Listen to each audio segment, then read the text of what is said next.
प्रमाणित करने की आवश्यकता है। कितने ही जाकिर साहब आए उतने ही चले गए। हमारी श्रद्धा धर्म की रक्षा के लिए होती है या हमारे व्यक्तिगत स्वार्थ के लिए? मुझे बहुत बार बड़ा विशेष लगता है, जैसे इन महाशय सांसद जी बोल रहे थे कि हमारे आगाज श्रद्धा है। श्रद्धा तो आप आपके फायदे के लिए रख रहे हैं ना। आप भगवान पे श्रद्धा रख के भगवान के ऊपर कोई उपकार नहीं करें। बहुत बार मुझे लगता है, जैसे वृंदावन जाते हैं, कई धार्मिक स्थलों पर जाते हैं लोग, राधे राधे कृष्ण कन्हैया के नाम से कितने जय जयकार कराते हैं, अपने आप को लोटांगन करते हैं, पता नहीं क्या क्या धार्मिक चीजें करते हैं। लेकिन जब राधा और श्री कृष्ण के रिश्तों के ऊपर गलत तरीके से उंगली उठाई जाती है, तब चुप क्यों बैठे? भगवान से आपको केवल आशीर्वाद चाहिए, आपका पुण्य बढ़ना चाहिए, या आपके पापों को घटाना चाहिए, या आपके सुखों की प्राप्ति भगवान के द्वारा होनी चाहिए। इस स्वार्थ के साथ पूजा करने वाला धर्म रक्षक नहीं हो सकता, एक स्वार्थी भक्त हो सकता है। देश में आज स्वार्थी भक्ति हो रही है। उस भगवान की रक्षा या उसके शान में अगर कोई गुस्ताखी करता है तो उसके खिलाफ बोलने की हिम्मत कोई नहीं दिखाता है। अगले कॉल से बात करते हैं। हम आपको दिखाते हैं पूनम आजाद, जो कीर्ति आजाद की पत्नी है और बीजेपी की दिल्ली प्रदेश की उपाध्यक्ष है, क्या कहती है? अगर हमारे धर्म और आस्था पर कोई सवाल उठाता है तो उसकी भी गिरफ्तारी होनी चाहिए, क्योंकि हमने दूसरे को धर्म पे हम जब सवाल नहीं उठा रहे तो हमारे धर्म पे लोग क्यों सवाल उठाते हैं? जब हमारे धर्म के बारे में कोई कहता है तो हमें बहुत जैसे स्वाभाविक एक इंसान को ठेस लगती है। हमें रमेश जी, इसके पहले जो सांसद जोशी थे, महेश जोशी, उनकी जो प्रतिक्रिया थी, आपको क्या लगा उस प्रतिक्रिया को सुन के? जी देखिए, ऐसे तो उन्होंने जिस प्रकार से यहाँ पर प्रतिक्रिया व्यक्त की है कि वो गाली गलौज करते रहे और हम अपने घर में अपनी श्रद्धा रख के रहे। अगर ऐसे है तो मुझे इन महाशय ने ये बताना चाहिए कि हिंदुस्तान के अंदर जब इनोसेंस ऑफ मुस्लिम आया तो उसके ऊपर कांग्रेस ने वहां पर उसके ऊपर पाबंदी क्यों लगाई? अगर उनको लगता है कि नहीं, उनकी भावनाओं को आहत नहीं होना चाहिए, जब सलमान रश्दी की बुक आई तो उसके ऊपर पाबंदी क्यों लगाई?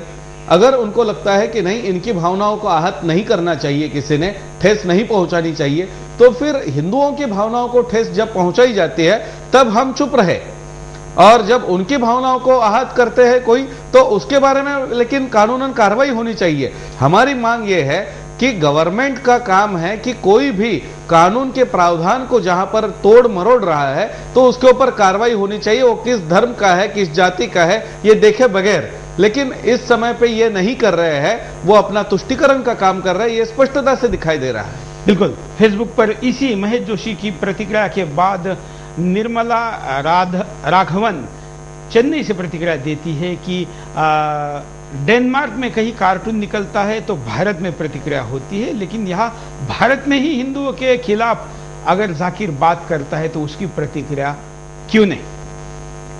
हम आपके सामने और भी प्रतिक्रिया दिखाते हैं। कई कॉलर भी हमारे साथ जुड़े हैं, लेकिन उसके पहले हम आपको दिखाते हैं कि विष्णु गुप्ता, जिन्होंने आज प्रदर्शन किया प्रधानमंत्री के घर के बाहर, उनकी प्रतिक्रिया खुलेआम उसके खिलाफ देश में काफी पेंडिंग है मामले, गिरफ्तारी होनी चाहिए। देवी देवताओं का अपमान हिंदू संगठन नहीं सहेंगे। जाकिर नाइक की गिरफ्तारी की मांग को लेके हम प्रधानमंत्री जी से हम विरोध करने आए हैं कि जाकिर नाइक को, ये जो हिंदू विरोधी है, उसको गिरफ्तार किया जाए। पर अब तक काफी लोग अपनी राय को दे चुके हैं कि क्या करना चाहिए। हालांकि बहुत हद तक लोग फेसबुक पर इस बात को रख चुके हैं। हम आपके सामने वो भी कुछ वीडियो लाएंगे कि फेसबुक पर लोगों ने क्या क्या कहा है। लेकिन अब हमारे साथ कुछ कॉलर जो जुड़े हैं, उनमें से कुछ कॉलर को हम यहाँ लेते हैं। नमस्कार सर। नमस्कार, मैं राहुल बोल रहा हूँ, प्रभु श्री राम की नगरी अयोध्या से। बोलिए।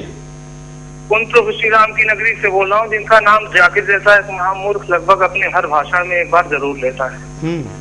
मैं अपने इस टेलीफोन कॉल के माध्यम से इस टीवी को देख रहे, इस चैनल को देख रहे लगभग 85 करोड़ हिंदुओं से जरूर कहना चाहूंगा कि सुदर्शन को मिल रही धमकी ये पूरे संपूर्ण हिंदू समाज पर को मिल रही एक धमकी है।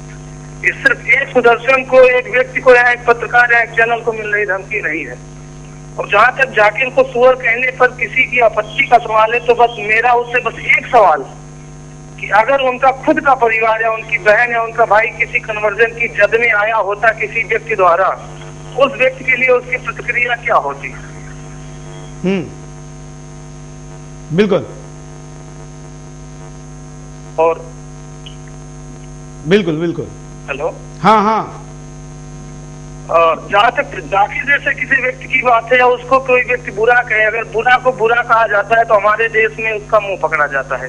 हम हिंदुओं की या हम पूरे भारतीय समाज की, भारतीय संचेतना में विश्वास रखने वाले हर व्यक्ति की यही कमी है कि अगर कोई बुरा को बुरा कर रहा है। आज सुदर्शन ने किसी एक व्यक्ति का पर्दाफाश किया, कल उसके ऊपर 100 लोग मुंह खड़े हो जाएंगे कि सुदर्शन चैनल गलत कर रहा है, सांप्रदायिकता फैला रहा है। जहाँ तक कि बहुसंख्यक को गलत कहने की या समझने की एक प्रथा हमारे देश में चल चुकी है, उसी की धारा में बहना हो, वही आज हमारे देश के जो गर्त की तरफ या पतन की तरफ जा रहा है, उसका सबसे बड़ा एकमात्र कारण है। बिल्कुल, धन्यवाद। हम जिस तरीके से केवल एक जाकिर जिन्होंने हिंदू देवी देवताओं पर इतने अपमानकारक टिप्पणियां की, उसको केवल सुअर का बच्चा एक व्यक्ति ने बाइट पर कहा, हालांकि हमने उसका खंडन किया, फिर भी कितने लोगों को गुस्सा और कॉल आना शुरू हो गए।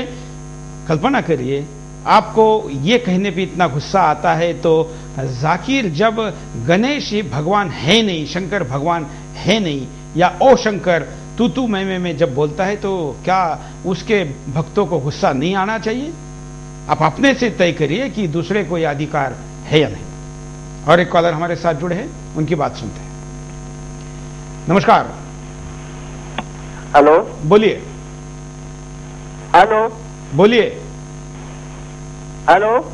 आप लाइव में जुड़ चुके हैं, क्या कहना है आपको? सर, मेरा नाम विष्णु गुप्ता। हाँ, बोलिए विष्णु। सर, मेरा नाम विष्णु गुप्ता, मैं हिंदू सेना से हूँ। हाँ। आज मैंने हम लोगों ने पीएम हाउस के बाद प्रोटेस्ट किया। हाँ। जाकिर नाइक के खिलाफ, क्योंकि जाकिर नाइक हिंदू देवी देवताओं का अपमान करता है। हाँ। उसके विरोध में हमने प्रधानमंत्री के निवास के बाद प्रोटेस्ट किया और साथ ही प्रधानमंत्री से मांग की कि जाकिर नाइक को तुरंत गिरफ्तार करें और साथ ही पीस टीवी पे बैन करें। हमने वहाँ प्रोटेस्ट किया, हमको पुलिस गिरफ्तार करके लाई है और हमें यहाँ 6 घंटे से रखा गया है। हम 2 बजे आ गए थे, इधर रख लिया तक एसीपी और एसएचओ पता नहीं कहाँ दोनों लोग मिलकर डिनर कर रहे हैं और हमको अब तक इधर ही डिटेन करके रखा गया है। मतलब अभी तक आप लोगों को पुलिस स्टेशन से रिहा नहीं किया गया? यस। और आपके साथ कुछ छोटे बच्चे भी हैं, उनको भी डिटेन किया गया इनलीगल तरीके से, यह भी सुनने को आया है। किनको जी? शायद आवाज ठीक से नहीं आ रही। धन्यवाद आपने प्रतिक्रिया देने के लिए। ये वही है जिन्होंने ये जिनके गले में स्क्रीन पर हम देखते हैं कि ये पीला पट्टा जिन्होंने डाला हुआ है, विष्णु गुप्ता, इन्होंने इस अपने कॉल करके अपनी बात को रखा। ये पुलिस स्टेशन के अंदर से बात कर रहे थे कि अभी तक यहाँ के पुलिस के प्रमुख लोग आए ही नहीं है हमसे मिलने या हमको पूछने क्या धारा लगानी है, ये तय नहीं हुआ है। शायद प्रधानमंत्री आवास से कोई संदेश जाएगा, उसके बाद कोई निर्णय किया जाएगा, तब तक इनको बगैर किसी धारा के अंदर रखा गया है। थोड़ी देर पहले मुझे जानकारी मिली है कि कुछ बच्चों को भी इस अरेस्ट में लिया गया है। अगले कॉलर। नमस्कार। नमस्कार, मैं केटी पांडे झांसी से बोल रहा हूँ। बोलिए। मैं ये कहना चाहता हूँ, अगर सरकार कुछ करना चाहती है देश में अमन चैन बनाए रखने के लिए, न्यायालय को कुछ ज्ञान करना चाहिए, संज्ञान में ला करके न्यायालय को।